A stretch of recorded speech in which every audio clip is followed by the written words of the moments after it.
Hello mga kois, nami diron sa bukid sa akong bayaw, mananomi og mais. Nara mais.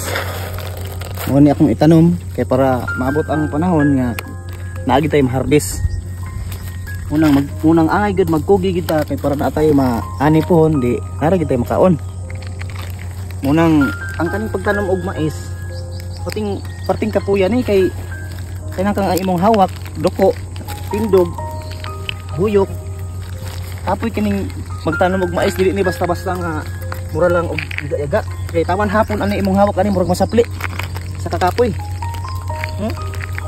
Sakit ang hawak anak di mo diri. Nga paghiman-himan maabot sa punto nga mag-ani na ka mag-harvest. Dito nimo dalon sa mga mamalitay sa mga komprador. Kas kang baratuhan ng ilang pangumpra nya, abi nila sayon-sayonon ron nila nig pugas ni kana sila magud wala mo na sila kaagi og pugas. Nya kitang taga bukid hago kay tanya pag abot dito sa ilaha ibaligya na to atong mga produkto nga mais.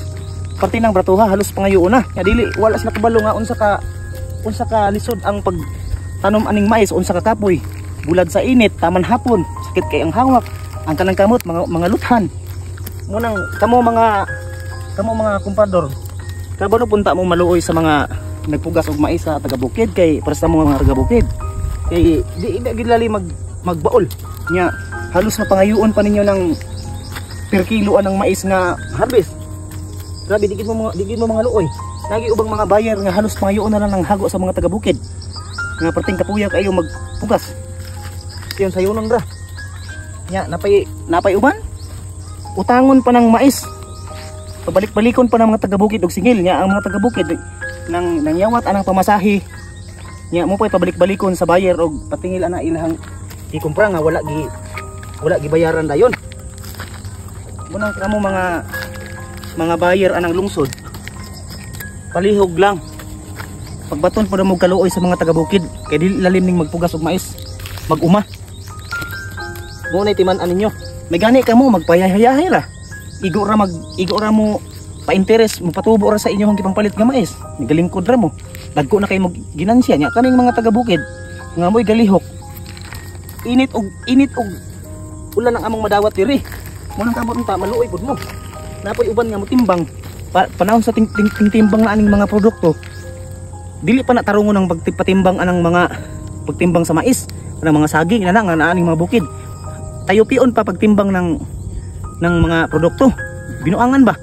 Inana gina klase ang mga ubang mga negosyante nga mga motimbang anang mga dili pa kita tarungon ng timbangan, iduyon pa.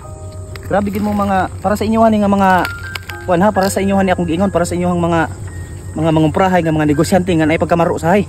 Halos ra ba ning mga negosyante usay nagi kaning magpanahon sa magtimbang naagi na sila minaro. Sige na malikaya na sila nga naagi na sila minaro sahay.